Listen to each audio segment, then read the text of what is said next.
हाय हनी बीज, welcome to coffee बीज। Social media पे और टीवी पे जो है बहुत ज़्यादा आउटरीच चल रहा है कि महाराज जी ने ऐसा कैसे बोल दिया। प्रेमानंद जी महाराज का जो है एक स्टेटमेंट, उसको आउट ऑफ कॉन्टेक्स्ट लिया गया और क्रिटिसाइज़ किया जा रहा है। उन्हें बहुत सारी फेमिनिस्ट ट्रोल कर रही है।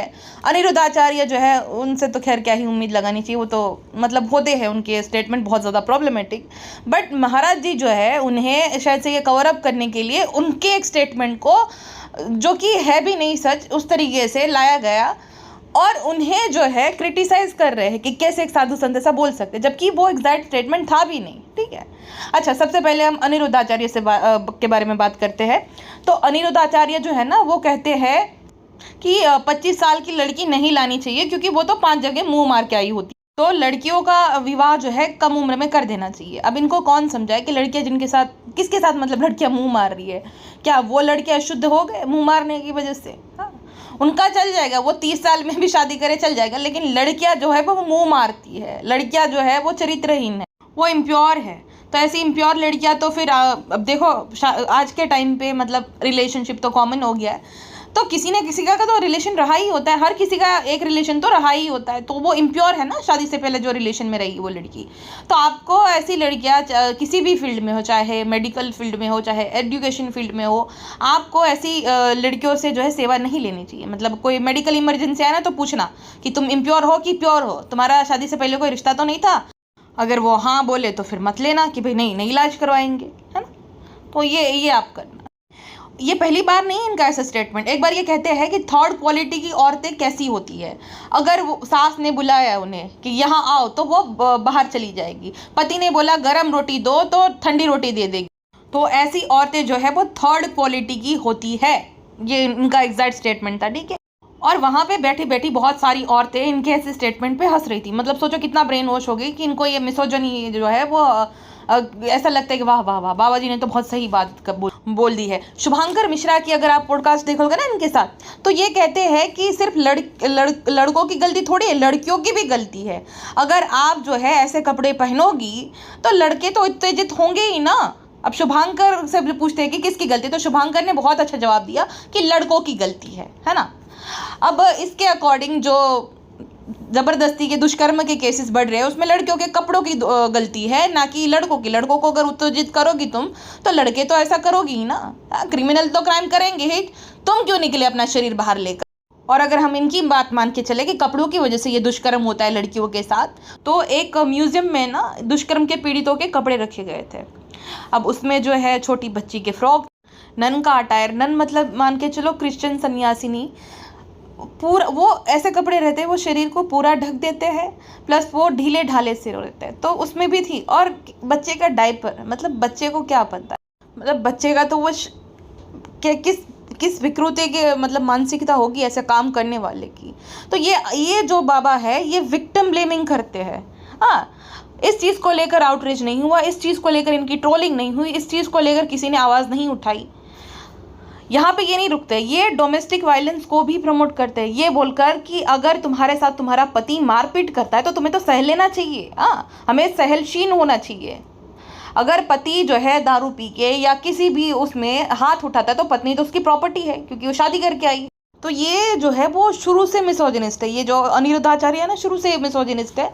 लेकिन इनकी बातों को, क्योंकि वो लोग जो है मीम्स बनाते हैं, तो ज़्यादा कोई इनको सीरियस नहीं लेता। लेकिन ऐसे बहुत सारी औरतें जो है वहाँ बैठ के हंस रही थी, जैसे कि मैंने बोला थर्ड क्वालिटी की औरतों वाला, जब इन्होंने थर्ड क्वालिटी के कमेंट पे हंस रही थी औरतें, क्योंकि उनको लगा कि अरे वाह वाह वाह, बाबा जी ने बोला तो गलत हो ही नहीं सकता है।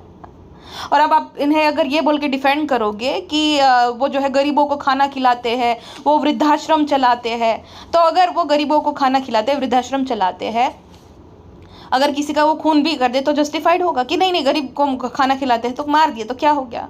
ओपनली कास्टिज्म को प्रमोट करते हैं, ये बोलकर कि अगर शेर की शादी गधे से हो जाए तो थोड़ी चलेगा। कास्टिज्म, मिसोजिनी, विक्टिम ब्लेमिंग, और अभी जो है वो लड़कियों को शेम करना, उनकी एज शेमिंग करना कि भाई वो तो मुंह मारती है, उन्हें चरित्रहीन बोल देना, उनको कैरेक्टर सर्टिफिकेट देना, तो ये सब ये ओपनली करते हैं। और लोग जो है मजाक में उड़ा लेते पूकी बाबा पूकी बाबा। एक कथावाचक जो बाबा होते हैं, साधु संतों का तो भाई बाकियों को जीवन के उपदेश देते हैं ना, वो ऐसी बातें कैसे कर सकते हैं। तो ये जो अनिरुद्धाचार्य को जो जो ट्रोलिंग हो रही है या जो मिल रहा है, उनको हेट्रेड मिल रहा है, वो बिल्कुल जस्टिफाइड है। अब खुशबू पटानी जो कि दिशा की बहन है, दिशा पटानी, को एक वीडियो बनाती है अनिरुद्धाचार्य के लिए, ठीक है, कि ये ऐसे बोलते हैं कि मुंह मार के आई है, ये मेरे सामने आया तो मैं उसको बताती थी। अब मीडिया वालों ने क्या किया, अब देखो यहाँ पे एक चीज़ गौर करने वाली है कि अभी जो स्टूडेंट है ना वो एसएससी प्रोटेस्ट कर रहे हैं, तो जो मीडिया है, अब सब मुझे बताने की ज़रूरत नहीं है, मीडिया जो है उसका काम होता है, मीडिया को चौथा स्तंभ माना जाता है, लेकिन पता ही है अभी क्या हाल है हमारे देश में। तो सवाल पूछने के बजाय वो डिफेंड करने आ जाती है कि ऐसा ऐसा ऐसा ऐसा। तो उसी टाइम पे जो है प्रेमानंद जी महाराज ने भी एक बात बताई थी जो कि जेंडर न्यूट्रल थी, ठीक है। यहाँ पे इन्होंने सीधा लड़कियों को टारगेट किया था। प्रेमानंद जी महाराज ने ये बोला था कि देखो आजकल क्या हो गया ना, लड़के डिप्रेशन में, यूथ जो है वो डिप्रेशन में क्यों जा रहा है, बिकॉज क्या होता है कि एक रिलेशनशिप एंड हो गई, तुरंत ही वो दूसरी रिलेशनशिप में आ जाते, फिर तीसरी, फिर चौथी। तो जब आप ऐसी शॉर्ट टर्म वाली रिलेशनशिप में रहते हो, इनडायरेक्टली उनका कहने का मतलब ये था कि आजकल जो है ना वो बॉडी काउंट लोग फ्लेक्स कर रहे हैं, फिर हुकअप कल्चर एकदम जो है नॉर्मल हो गया है और नॉर्मलाइज कर रहा है यूथ। तीसरा ये कि कैजुअल फ्लिंग्स होते हैं कि भाई ठीक है चलो सो गए, अब कोई मतलब भाव नहीं है हमारे दोनों के बीच में, बट हमें हमारे मन में वो हवस है तो हम दोनों एक दूसरे के साथ वो हवस पूरी करते हैं, friends with benefit and all. तो ये सब चीज़ें हैं ना, इनडायरेक्टली उन्होंने इस चीज़ के बारे में बोला था कि ब्रेकअप हो गया तुरंत आगे, फिर व्याभिचार को उन्होंने गलत बोला था, प्यार को नहीं बोला था, ना ही रिलेशन को बोला था, ठीक है। वो कभी भी ऐसी बातें नहीं करते हैं जिससे बाकियों को जो है तकलीफ पहुंचे, दुख पहुंचे। हाँ, उनके वीडियोस हर उम्र के लोग देखते हैं, चाहे वो लड़का है लड़की है, किसी भी उम्र के लोग हो, चाहे हिंदू मुस्लिम, सब लोग, और वो कभी किसी को बुरा नहीं बोलते हैं। तो ये होते एक सच्चे संत, एक अच्छे संत, हाँ, जो कि प्रेमानंद जी महाराज है। लेकिन मीडिया वालों ने क्या चाल चली, अब इन्हें सवाल उठाना चाहिए एसएससी प्रोटेस्ट को लेकर कि भाई स्टूडेंट जो है प्रोटेस्ट कर रहे हैं, पेपर लीक हो गए, इतना बड़ा कौभांड हो गया, तो उनको अपने चैनल पे इस मुद्दे को उठाना चाहिए, इस मुद्दे पे डिबेट करनी चाहिए, बातें करनी चाहिए। लेकिन नहीं, इन्होंने क्या करा, स्कैप गॉड बना दिया प्रेमानंद जी महाराज को कि खुशबू पटानी जो है उसने ये स्टेटमेंट दिया है, जो वीडियो बनाया है वो महाराज जी के लिए बनाया है। तो खुशबू को आकर बताना पड़ा कि भाई मैंने वो वीडियो महाराज जी के लिए नहीं बनाया, मैं तो उनकी बहुत रिस्पेक्ट करती हूँ, मैंने ये अनिरुद्धाचार्य के लिए वीडियो बनाया है। मीडिया वाले जो अपनी टीआरपी के लिए 5-6 घंटे लगातार इस टॉपिक पे डिबेट कर रहे हैं, महाराज जी को भला बुरा बोल रहे हैं, उनको सवाल उठाने चाहिए एसएससी की एग्ज़ाम से रिलेटेड कि जो हेल्ड करी गई थी एसएससी की एग्ज़ाम, वो मिसमैनेजमेंट के चलते कैंसिल करनी पड़ी। बहुत सारे स्टूडेंट के तो भाई on the spot centre change कर दिए, और जिनकी एग्ज़ाम ली भी गई, वैसे तो एग्ज़ाम कैंसिल ही कर दी गई, लेकिन बहुत सारे सेंटर में एग्ज़ाम ली भी गई, ठीक है, कंडक्ट करी गई, तो उनके कंप्यूटर सिस्टम बीच में ही हैंग होने लग गए, कहीं पे सर्वर डाउन हो गए, कहीं पे जो है रिमोट एरिया में किसी का जो है वो सेंटर आ गया, मतलब गांव में, ठीक है, गांव में कोई घर है, वहाँ भैंसें बांधी हुई है, उसको उन्होंने एग्ज़ाम सेंटर बना दिया। अब ये सारी एग्ज़ाम्स जो है वो एडयूसिटी करके एक संस्था है वो कंडक्ट करवाती है, ठीक है। इससे पहले जो है वो टीसीएस करवाती थी, जो कि टाटा की एक संस्था है।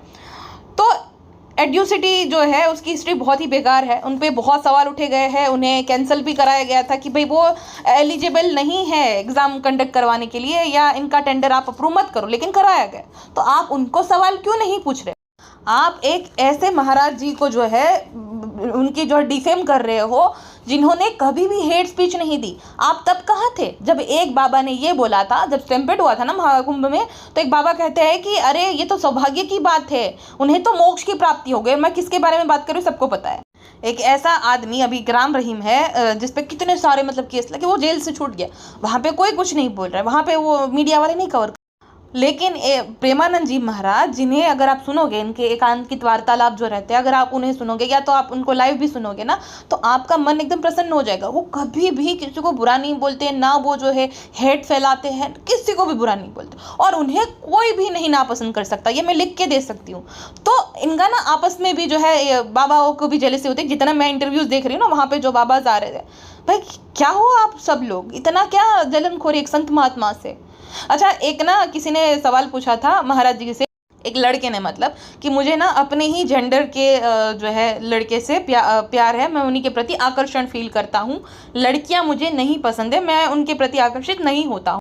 मेरे घर वाले अब मेरी शादी की बात कर रहे हैं, मैं अपने घर वालों को बताने से डर रहा हूँ कि वो क्या सोचेंगे। तो महाराज जी ने कहा कि आपको अपने माँ बाप को बता देनी चाहिए बात, और माँ बाप को भी इस चीज़ को समझना चाहिए कि जो उनके साथ है उसमें उनकी कोई गलती नहीं है। शादी तो आपको बिल्कुल नहीं करनी चाहिए, क्योंकि आप किसी लड़की की ज़िंदगी ख़राब कर दोगे ऐसा करके। अगर उनकी ऐसी सोच होती तो कभी ऐसा वो बोलते। हाँ, जो लोग बोल रहे हैं कि अरे वो तो बाबा जो है महाराज जी जो है वो मिसोजिनिस्ट स्टेटमेंट दे रहे हैं, बाबा जी महाराज जी मिसोजिनिस्ट है, तो अगर उनकी ऐसी विचारधारा होती तो कभी ये बोलते। हाँ, एक संत महात्मा जो कि समाज को सही दिशा पे चलने के लिए प्रेरित कर रहे हैं, उन्हें ये लोग डिफेम करने पे लगे हुए हैं। और जो सच में मिसोजिनिस्ट है वो खुले घूम रहे हैं, उन्हें इंटरव्यू पे बुला रहे हैं, उनकी तारीफें करें, उन्हें पुकी बोला जा रहा है। तो ये तो सरासर गलत हुई ना बात। और दूसरी बात, महाराज जी को जो है ना स्कैप गॉड की तरह ये लोग यूज़ कर रहे हैं, ये एसएससी का कौभांड छुपाने के लिए। ये मैं क्लियर बोल देती हूँ। सेम ये लोग अभी एलविश के साथ भी करेंगे। जब कुछ ऐसा नेशनल इशू आएगा ना जिसको छुपाना होगा, तुरंत एलविश यादव का ले आएंगे। इनफैक्ट उन्होंने तो जो है केस ओपन भी किया था, लेकिन फिर जो है उसने सुप्रीम कोर्ट में अर्जी डाल दी, तो उन्होंने फिर वो खारिज हो गया वो केस। अभी जो है वो हेल्ड कर दी गई सुनवाई, ठीक है। तो वो ले आएंगे। जब स्टैम्पेड हुआ था महाकुंभ में, बहुत सारे लोगों की मौत हो गई थी, ठीक है। वो छुपाने के लिए उन्होंने ले आया रणवीर समय को। अब देखो वो जो बोला उन्होंने गलत थी, बट वो क्या नेशनल इश्यू बनने के लायक थी वो चीज़? मीडिया वालों को उसमें टीआरपी मिल रही है। अब जेलेसी फैक्टर भी होता है ना, मैंने बोला ना, देखो ये बाबा के प्रति जो है बाकी बाबाओं में जेलेसी है कि महाराज जी को कैसे लोग इतना सुन रहे हैं, महाराज जी को कितना ऐसे प्यार कैसे मिल सकता है, हमें क्यों नहीं मिल रहा। तो जेलेसी फैक्टर रहता है कि हम उस स्थान पे जाना चाहते हैं। अगर वो वहाँ स्थान पे उस स्थान पे पहुँच जाए और वो कुछ प्रॉब्लमेटिक बोल दे तो वो फिर उनका चलेगा, लेकिन वो जेलेसी फैक्टर रहता है। तो वो रणवीर और समय से भी जो जैसे वो ग्रो कर रहे थे, नंबर 1 पॉडकास्टर जो था रणवीर था, और समय का शो भी बहुत चल रहा था उस टाइम पे, तो लोगों में एक जेलेसी फैक्टर था। हाँ, कि ये कैसे आगे बढ़ रहे हैं, तो लोगों ने आउटरीच किया। लोगों के मन में वो बातें होती भी नहीं है ना, तो जानबूझकर जो है CPR प्लांट किया जाता है, जिससे हम बार बार वही रील्स हमारी फीड लिस्ट में आए, है ना। अब ये सब वो रहता है कि पेजेस को पैसा दिया जाता है कि तुम ये जो है लगातार ये रील ऐसी बनाओ, जो पॉपुलर पेजेस रहते हैं। तो ये सब प्लांट किया गया लोगों के दिमाग में कि अरे अरे ये इनसे बड़े क्रिमिनल तो कोई हो ही नहीं सकते, तो वो कर दिया गया। वो प्रॉब्लमेटिक स्टेटमेंट थे उनके, लेकिन नेशनल इशू बनाने लायक नहीं थे। जो था उन्हें हाइड करने के लिए उन्हें स्कैप गॉड की तरह यूज़ करा गया। एलविश को भी आगे किया जाएगा, लिख कर ले लो। जब कुछ ऐसा मामला होगा ना, जैसे देखो ये एसएससी प्रोटेस्ट चल रहा है, तो फिर महाराज जी को जो है ले आए ये लोग, उन्हें स्कैप गॉड बना दिया। अनिरुद्धाचार्य तो मिसोजिनिस्ट है, मैं समझती हूँ कि चलो उनका तो समझ आते, लेकिन मुद्दे की बात यह है कि जब उन्होंने दुष्कर्म को लेकर इतना बड़ा स्टेटमेंट दिया था जो कि बहुत प्रॉब्लमेटिक था, तब होना चाहिए था ज़्यादा आउटरीच। लेकिन अब ज़्यादा बढ़ाया गया, क्योंकि अब तो वही बोला गया है कि ये ज़्यादा चला होता है कि लोगों का ध्यान भटक जाए। तो ये हरकतें जो है करते रहते हैं, और मीडिया वालों को टीआरपी मिलती है इन सब चीज़ों में। बाकी बाबा जो है उनको भी रहता है कि चलो ये मौका है, हम लपक लेते हैं। बाकी वेले लोग जो है 500-600 रुपये आकर डिबेट करने आ ही जाते हैं, उनका तो यही काम रहता है। तो ऐसा है, ठीक है ना। ये इस बार इन लोगों ने हर हद पार कर दी। संत महात्मा को जो है अपने फ़ायदे के लिए यूज़ कर रहे हो, कितने बेशरम हो तुम। और ऐसी कोई रील अगर आपके जो है फीड लिस्ट में आते हैं इंस्टाग्राम पे, तो अपना इसको मिस इन्फॉर्मेशन में या तो रिपोर्ट में जाकर रिपोर्ट करना, ताकि ऐसी जिसमें मिस इन्फॉर्मेशन है वो बनाने से पहले लोग सोचें, और ऐसे अकाउंट पर जो है इंस्टाग्राम भी एक्शन लेता है जो कि मिस इन्फॉर्मेशन फैलाता है, ठीक है। बाकी अभी के लिए बस इतना ही, मिलते हैं नेक्स्ट पॉडकास्ट में। अपना ध्यान रखिए, बाय बाय।